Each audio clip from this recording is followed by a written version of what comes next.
Sejam todos bem-vindos. Bom dia a todos, boa tarde, dependendo do horário que vocês estiverem vendo esse vídeo. Bom, hoje a gente vai continuar aqui as correções dos exames anteriores, né, do Enem, a prova de código, linguagens e suas tecnologias, tá? Lembrando a vocês que nós já corrigimos aqui no canal toda a prova 2019 e hoje, a partir de hoje, a gente vai estar corrigindo a prova 2016, tá bom? Bom, vamos fazer junto aqui. É sempre bom a gente estar fazendo questões, fazendo provas, para ver como que todo o conhecimento teórico que nós aprendemos aqui, eles são cobrados nos exames, beleza? Então, ó, como eu sempre falo para vocês, peguei a prova lá no site do INEP, né? Sempre olhem as provas anteriores, façam essas provas anteriores. Peguei essa aqui, ó, Caderno 1, prova azul, primeiro dia de aplicação, tá? Então, temos aqui a prova e vamos começar a resolvê-la. Deixa eu aumentar ela aqui um pouquinho, que é para vocês, né, terem uma visão mais confortável daí, né? Muitas vezes a gente acompanha com celular, tablet, né, para ficar uma coisa melhor para vocês acompanharem. Deixa eu me colocar aqui em cima para não atrapalhar a leitura. Vamos lá. Questão 6, então, uma prova de códigos, linguagens e suas tecnologias, né?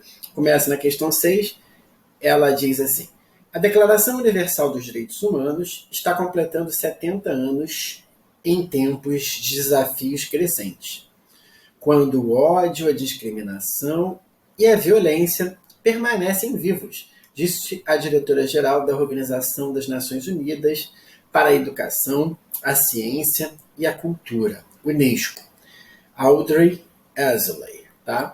Então, lembro a vocês que a Declaração Universal dos Direitos Humanos, né, ela completou em 2018 70 anos. Tá? Ela é, no caso, de 1948. Tá?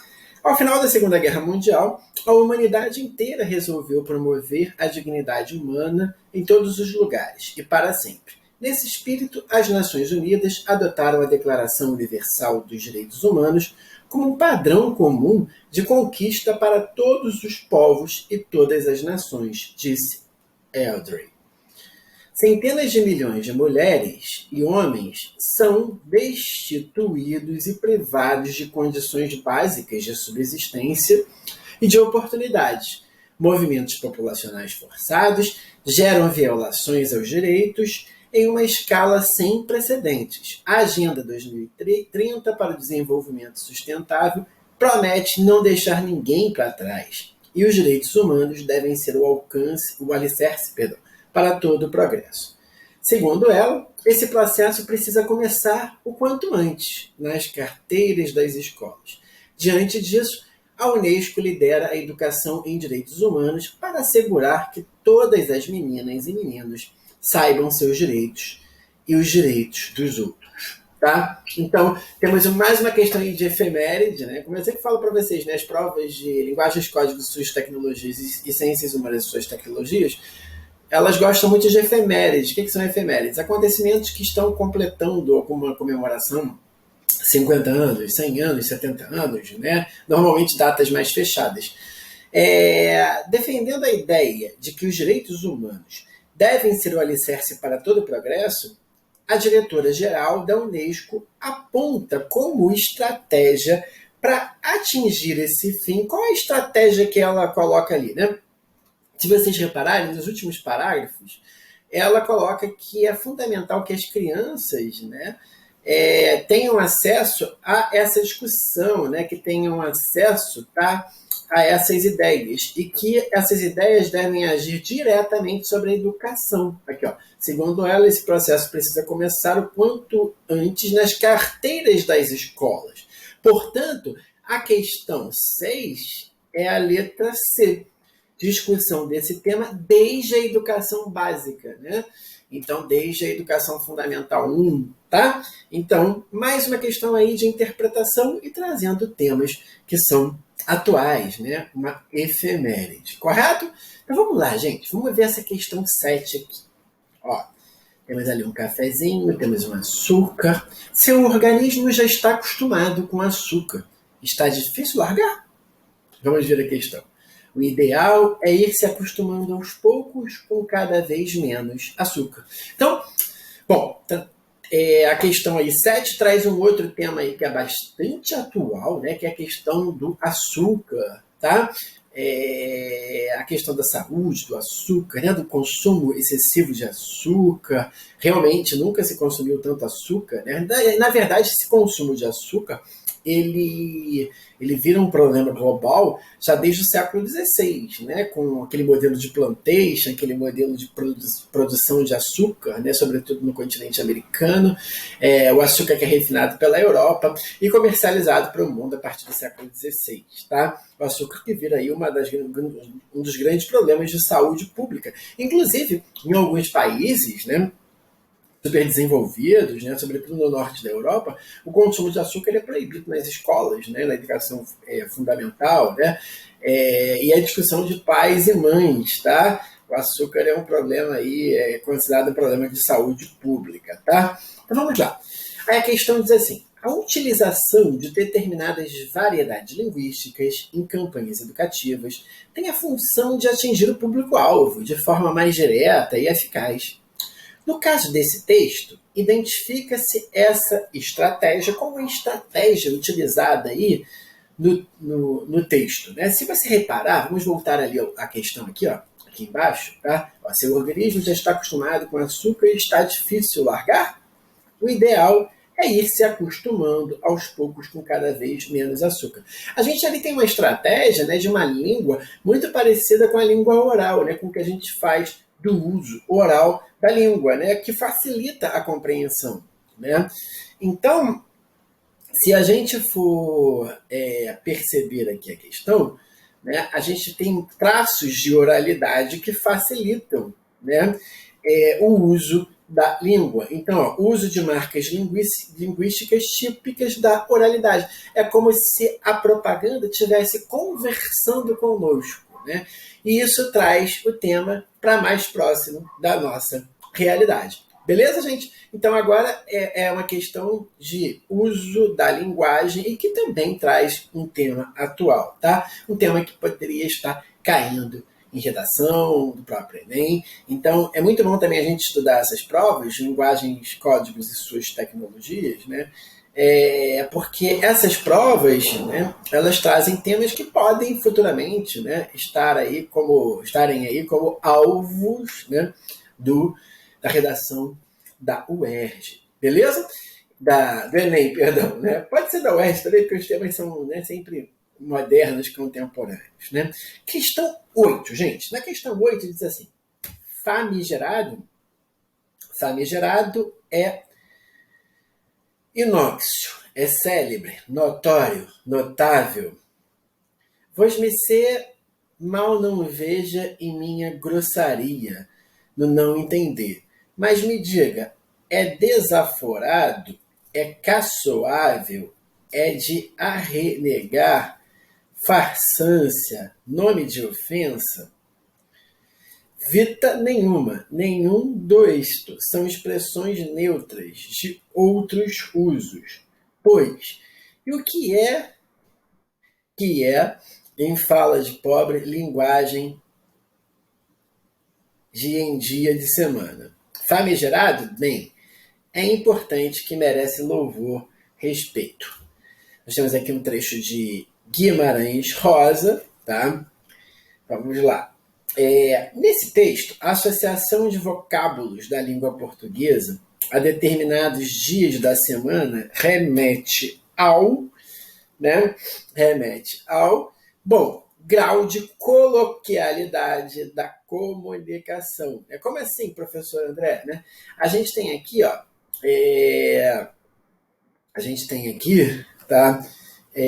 Uso de expressões coloquiais, tá? Por conta de pessoas comuns, né? Pessoas populares na língua portuguesa. E disso, né, surgem aí, né, algumas, né, palavras, alguns neologismos. Né? A língua é sempre um instrumento vivo, né? Um instrumento que ele tende ali a mudanças, né? A apropriações de outras línguas, enfim, a língua é uma coisa viva, certo? E ela vai proporcionando ali diversos tipos de palavras, né? Como quando ele diz assim, desaforado, caçoável, né? De arrelegar, farsância, né? São expressões que estão no uso do dia a dia, né? E que surgem aí da oralidade, tá?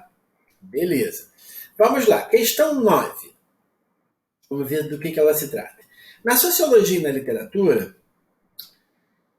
o brasileiro foi, por vezes, retratado como cordial e hospitaleiro.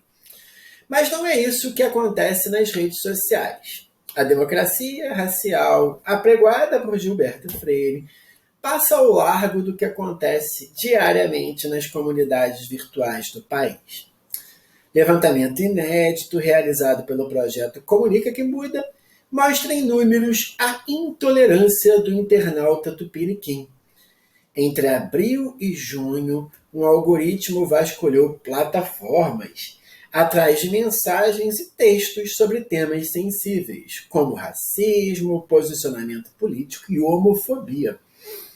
Foram identificados 393.284 menções, sendo 84% delas com abordagem negativa, de exposição do preconceito e da discriminação. Bom, foi Sérgio Buarque de Holanda, no livro Raízes do Brasil, que quem descreveu, na verdade, a ideia de que o brasileiro ele é um povo cordial. Como assim, professor André?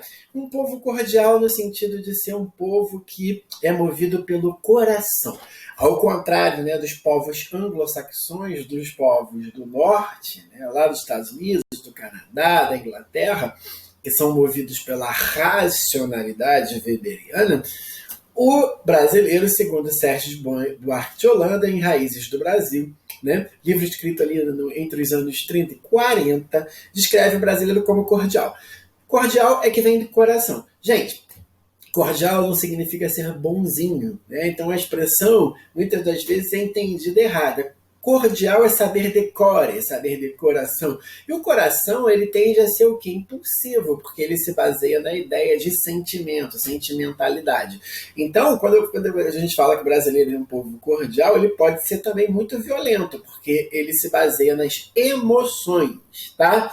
E Gilberto Freire, ele cria uma teoria ali de que as raças no Brasil se conformaram e, de uma certa maneira, produziram aqui uma falsa, né, democracia racial. Hoje, a gente discute, né, criticamente Gilberto Freire, né, mas, na verdade, há um senso douto, né, há um senso, né, comum, que o próprio brasileiro, por vezes, acredita de que nós somos realmente um povo cordial e não um povo muito chegado a brigas. Por outro lado, aqui, ó, a prova, né, a questão ali essa questão 9, né, ela traz ali alguns estudos que mostram que o comportamento dos brasileiros nas redes sociais não tem nada de legal, não tem nada de cordial. Na verdade, reproduz ali violência verbal, reproduz ataques, discursos de ódio, tá? Isso é um tema também muito recorrente na prova do Enem. Não sei se é um tema que cairia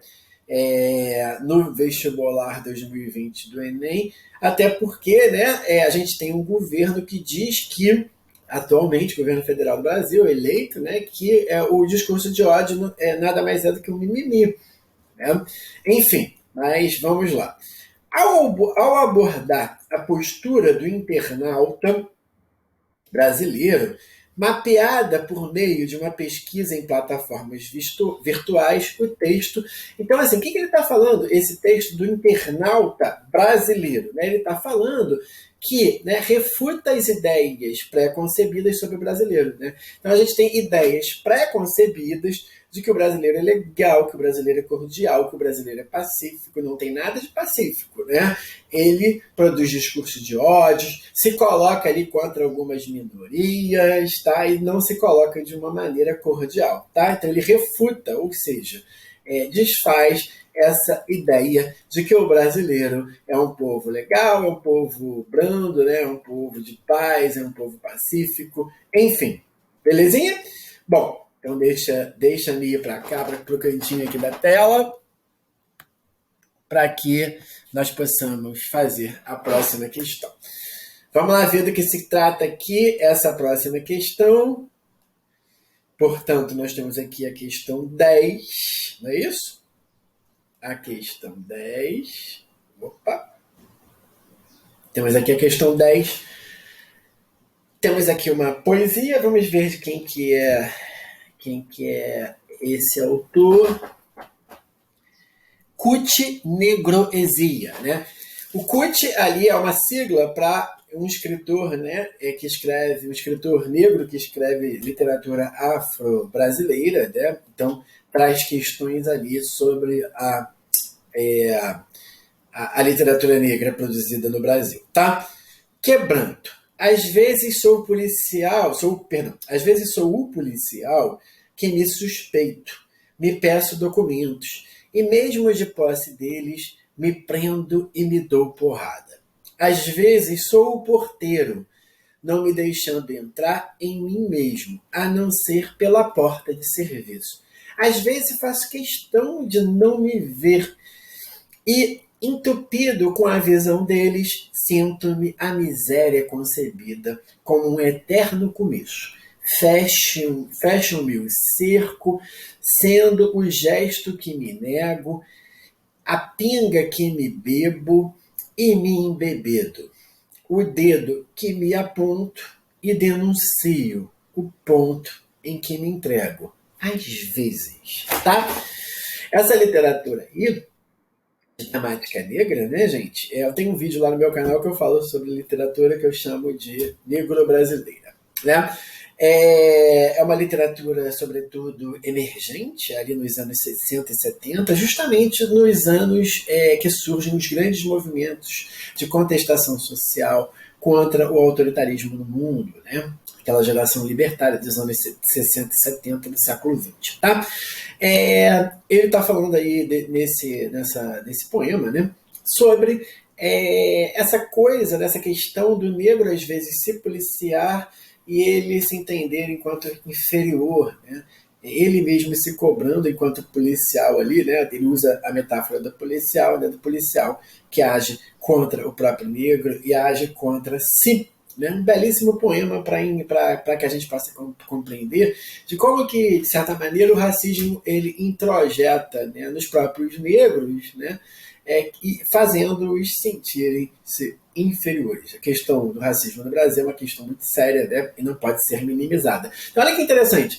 A questão anterior, a questão 9, ela trouxe justamente uma questão que refuta, né, a ideia de brasileiro como um povo cordial, um povo não racista, e aqui a gente entra com uma questão justamente da literatura, né, de temática negra. Então vamos lá. Na literatura de temática negra produzida no Brasil, é recorrente a presença de elementos que traduzem experiências históricas de preconceito e violência.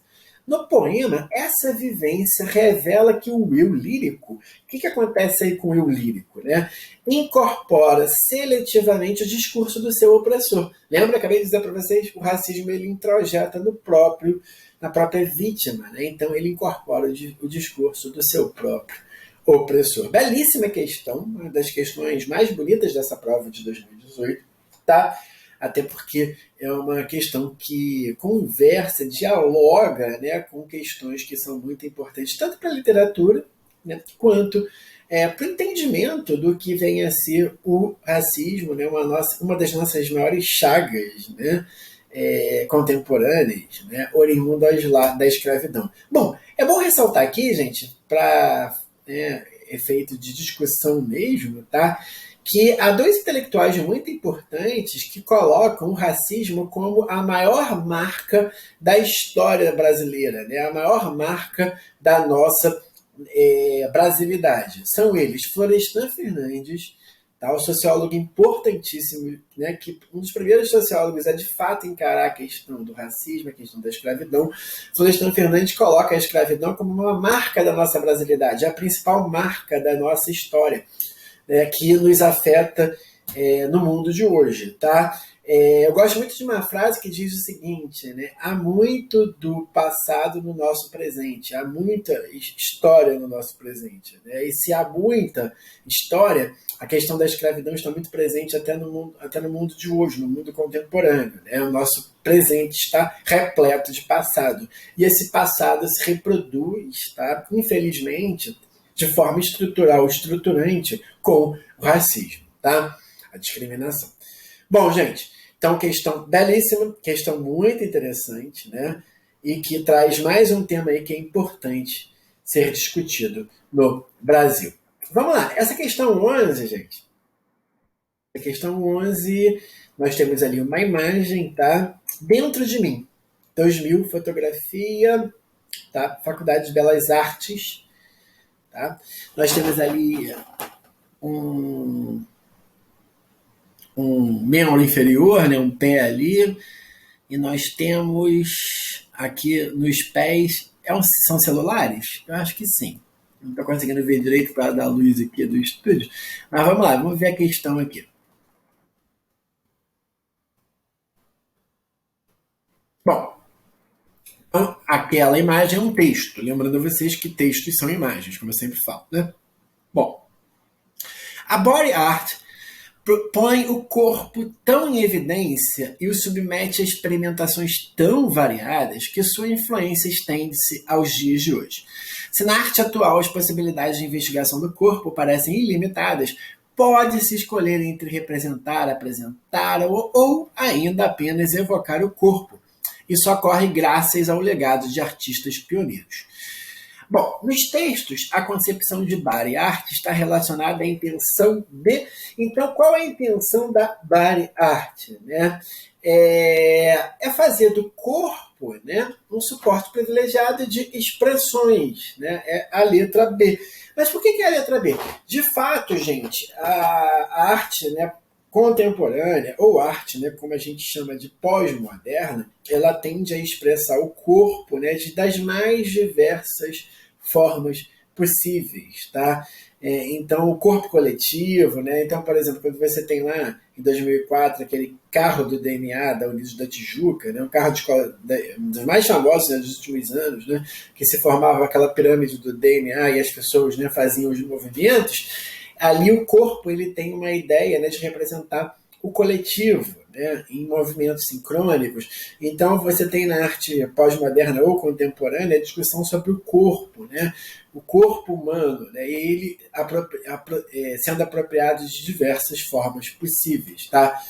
O corpo humano ele passa a ser ali um privilégio suporte, né, um privilégio mecanismo de expressão. Então você faz pintura no corpo para representar alguma coisa, você prende, né, alguma coisa na boca para representar tortura, silêncio, né?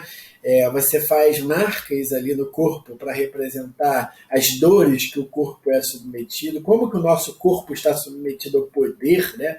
Hoje à noite eu vou falar no meu canal, né, sobre o biopoder, poder que está que o corpo, né, humano está submetido, né?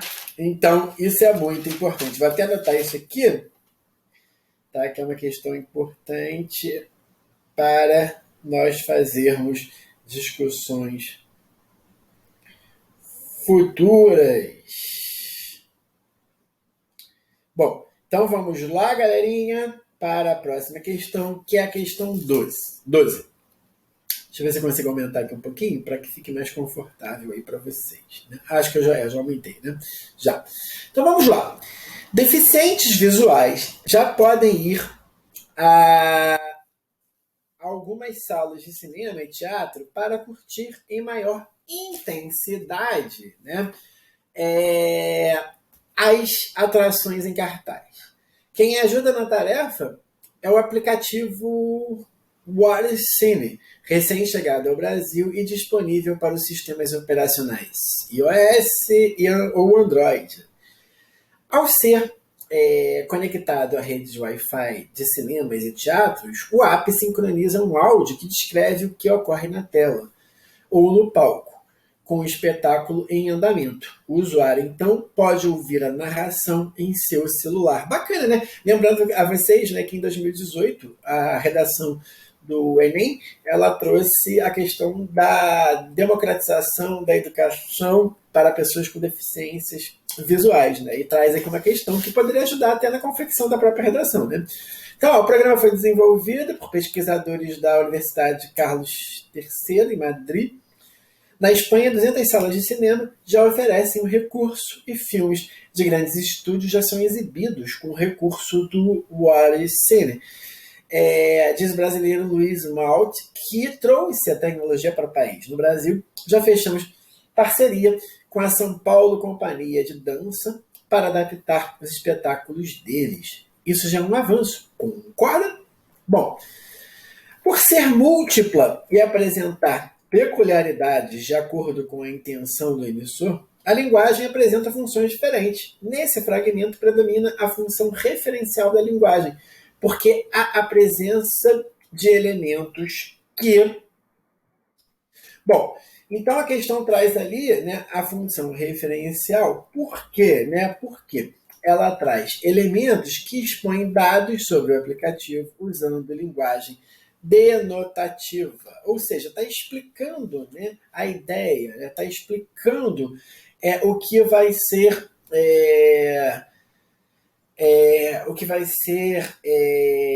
usado, né? Como que essa tecnologia, como que ela vai ser usada, né? Então, a pessoa com deficiência visual ela vai estar ali no cinema e ela vai estar escutando, né, informações sobre o que está acontecendo, qual é o cenário, como que os personagens estão vestidos, né, para que isso possa enriquecer sensorialmente, né, uma pessoa que tem um problema ali de deficiência visual. Beleza? Então, ali nós temos a presença da linguagem denotativa, ou seja, né, é a linguagem que vai denotar, né, que vai explicar, né, lembrando para vocês, né, que o sentido ali denotativo é o sentido, né, que busca a explicação de algo, né, algo que é metafórico. Bom, vamos ver aqui a questão 13.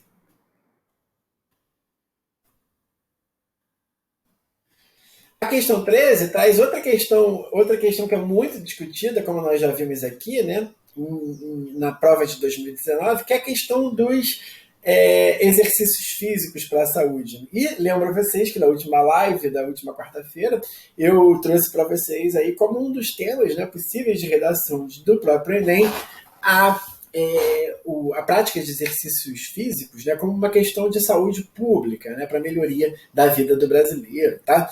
Então, aqueles que pensam que não tem tempo para fazer exercício, mais cedo ou mais tarde serão obrigados a ter tempo para as doenças. Tá? Texto 1, então nós temos ali uma propaganda. No texto 2 nós temos assim: imaginemos um cidadão residente na periferia de um grande centro urbano que diariamente acorda às 5 horas para trabalhar, enfrenta em média 2 horas de transporte público, em geral lotado, para chegar às 8 ao trabalho, termina o expediente às 17 e chega em casa às 19, para aí sim cuidar dos afazeres domésticos, dos filhos e etc. Como dizer a essa pessoa que ela deve praticar exercício, pois é importante para a sua saúde? Como ela irá entender a mensagem da importância do exercício físico? A probabilidade dessa pessoa praticar exercício regularmente é significativamente menor que a de pessoas da classe média alta, que vivem outra realidade. Nesse caso, a abordagem individual do problema tende a fazer com que a pessoa se sinta impotente em não conseguir praticar exercícios e, consequentemente, culpada pelo fato de ser ou estar sedentária. Tá? Realmente, né, gente, para a pessoa que trabalha, que acorda cedo, sai de casa, né, que tem uma vida, né, de trabalho, enfrenta trânsito, né, esse texto aqui não cabe muito, né, ele ficaria meio adequado, né, como se todo mundo pertencesse à classe média alta, é uma classe que tem ali um tempo ocioso, né, e que pode usar esse, nem todo o seu tempo do seu dia é usado, né, para o labor, né, esse tempo ocioso pode ser usado, né, para a prática de exercícios físicos. Né? Então, às vezes, você tem que pensar que a propaganda está meio inadequada, né, no sentido de atingir toda a população. O segundo texto, que propõe uma reflexão sobre o primeiro, acerca do impacto de mudanças no estilo de vida na saúde, apresenta uma visão. Então, qual é essa visão desse segundo texto? Né? É uma visão ampliada, tá vendo? Que considera aspectos sociais, né? Intervenientes na prática de exercícios no cotidianos, né? Então, assim, de fato, né, ele é um texto mais amplo, né, que busca, né, ampliar a questão e que levar em consideração também outras questões, né, como o tempo que as pessoas passam na rua, outras classes sociais, outros segmentos sociais, tá? Para quem não gosta da palavra classe, né? Que tem uma vida bastante diferente. Né? E não imaginar a sociedade brasileira apenas como uma sociedade de classe média alta que estamos longe de ser. Né? Apesar dos valores da classe média, né, serem sempre os valores mais aí difundidos, correto? Vamos ver essa questão 14 aqui. No tradicional concurso de Miss, as candidatas apresentam dados de feminicídio, abuso sexual e estupro no país. No lugar das medidas de altura, peso, busto, cintura e quadril, dados da violência contra as mulheres no Peru. Foi assim que as 23 candidatas ao Miss Peru 2017 protestaram contra os altos índices de feminicídio e abuso sexual no país, no tradicional desfile em trajes de banho. O tom político, porém, marcou a atração desde o começo. Logo no início, quando as peruanas se apresentaram, uma a uma, denunciaram abusos morais e físicos, a exploração sexual, o assédio, entre outros crimes contra as mulheres. Bacana, né? Um concurso de Miss, trazendo aí questões políticas, né? Então, vamos lá. Né? Quanto à materialização da linguagem, apresentação de dados relativos à violência contra a mulher, né, configura uma discussão sobre os altos índices de abusos físicos contra contra as peruanas. Né? Então, isso foi apresentado ali, né, quanto é uma materialização da linguagem, ou seja, né, você tem, elas desfilaram ali com dados, né, específicos, né, não somente com seu peso, sua altura, né, que são questões importantes no mundo dos desfiles de modas, né? Mas elas expuseram aí esses índices, essa cruel matemática, né, que reflete uma importante questão da sociedade, não só peruana, né, e de uma questão que é universal também no mundo, em sociedades patriarcais, em sociedades extremamente machistas, sobretudo, né, a gente pensando que o Peru faz parte aqui da América Latina, né, nós temos uma latinidade em comum, e essa latinidade em comum também traz problemas em comum. Né? Então vamos lá. Questão 15, que é uma questão aqui, vamos ver, que nós temos aqui um texto de Torquato Neto, né? Poesia impopular brasileira. Vamos ver o que esse texto aborda, o que ele nos traz. Né? É preciso não beber mais. Não é preciso sentir vontade de beber e não beber. É preciso não sentir vontade de beber. É preciso não dar de comer aos urubus. É preciso fechar para balanço e reabrir. É preciso não dar de comer aos urubus, nem esperança aos urubus. É preciso sacudir a poeira. É preciso poder beber sem se oferecer em holocausto. É preciso. É preciso não morrer por enquanto. É preciso sobreviver para verificar. Não pensar mais na solidão de Rogério e deixá-lo. É preciso não dar de comer aos urubus. É preciso, enquanto é tempo, não morrer na via pública. O processo de construção do texto formata uma mensagem por ele dimensionada, uma vez que.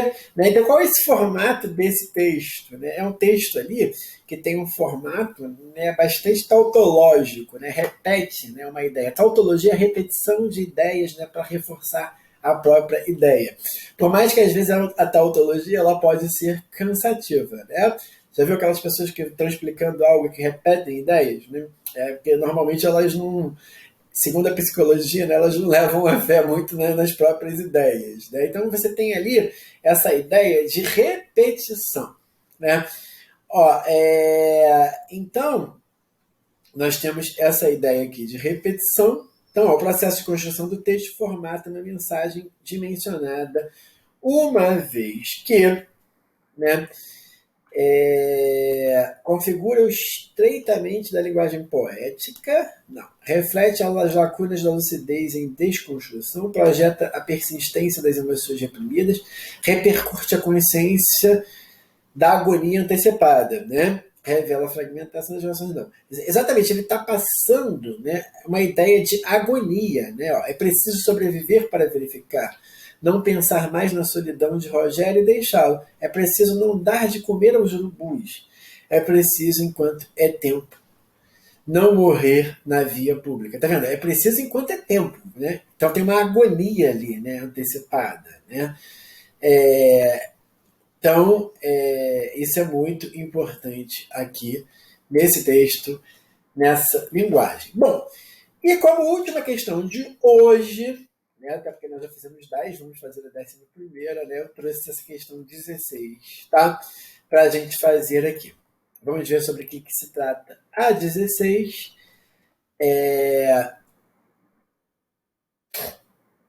Vamos ler o texto aqui. Somente os tufos secos de capim empedrados crescem na silenciosa baixada que se perde de vista.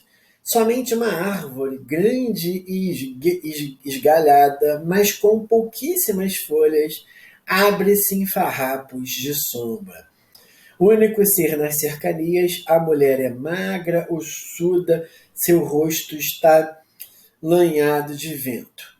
Não se vê o cabelo coberto por um pano desidratado, mas seus olhos, a boca, a pele, tudo é de uma aridez sufocante. Ela está de pé.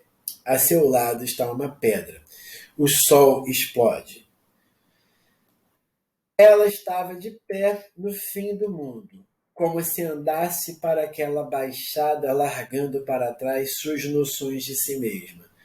Não tem retratos na memória, desapossada e desapojada. Não se abre em autoacusações e remorsos. Vive. Sua sombra somente é que lhe faz companhia. Sua sombra que se derrama em traços grossos na areia. É que adoça como um gesto a claridade esquelética. A mulher esvaziada emudece, se dessangra, se cristaliza, se mineraliza. Já é quase pedra como a pedra ao seu lado.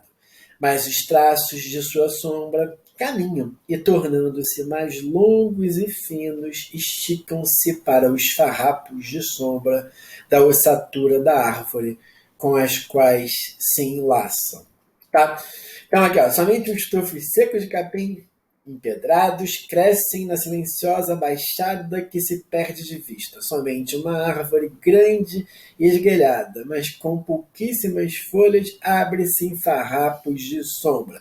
O único ser nas cercanias. A mulher é magra, suda. Então, a mulher ela está sendo mimetizada, né? Ela está sendo ali justamente ela se transforma numa amálgama, né, da própria paisagem, né, aquela paisagem seca, né, aquela paisagem sem muita vida, né, tá vendo? De uma aridez sufocante, né, e ao seu lado está uma pedra e o sol explode. É um típico texto que parece muito com Graciliano Ramos, né, em Vidas Secas, né, porque os homens eles absorvem o cenário de aridez do sertão, do solo, né, enfim, tá? E essa aridez representando ali uma vida mais árida também, né? Na apresentação da paisagem da personagem, então paisagem e personagem se fundem. Né? O narrador estabelece uma concepção de sentidos em que os elementos se entrelaçam, tá vendo? Exatamente o que eu falei. Nesse processo, a condição humana configura-se como o quê? Ó, acabei de usar, né? Eu nem tinha lido ali ó, a palavra amalgamada, né? Ou seja, junto, né? Se fundindo pelo processo comum de desertificação e da solidão. Normalmente, né, gente, a ideia de solidão ela está ligada a deserto, a ausência de vida, a ausência, né, de água, a ausência de água como um elemento fundamental para a própria vida, né? Então a solidão, estar sozinho, né? Quem faz companhia para ela, para essa mulher naquele ambiente totalmente hostil, é a sua sombra, né? Uma pedra, né? Várias pedras que estão no seu caminho e o sol, né? E esse clima impiedoso, né? A mulher está ali sozinha, né? É um típico tema que aparece em literatura, né? E quando, né, os espaços, né, eles se juntam, né, se tornam amálgamas, né, do próprio ser humano. Beleza, galerinha? Então, a aula de hoje fica aqui. Espero que vocês tenham gostado. Vamos continuar na live de quarta-feira a fazer essa provinha. Né? É importante que de vez em quando, né, a gente faça mais questões do que só teoria. Né? Então a gente vai estudar teoria e questões, para que vocês cheguem às provas aí do Enem e vamos gabaritar, vamos fechar essa provinha, né, com chave de ouro. Grande abraço, professor André. Vejo vocês aí durante a semana nas lives.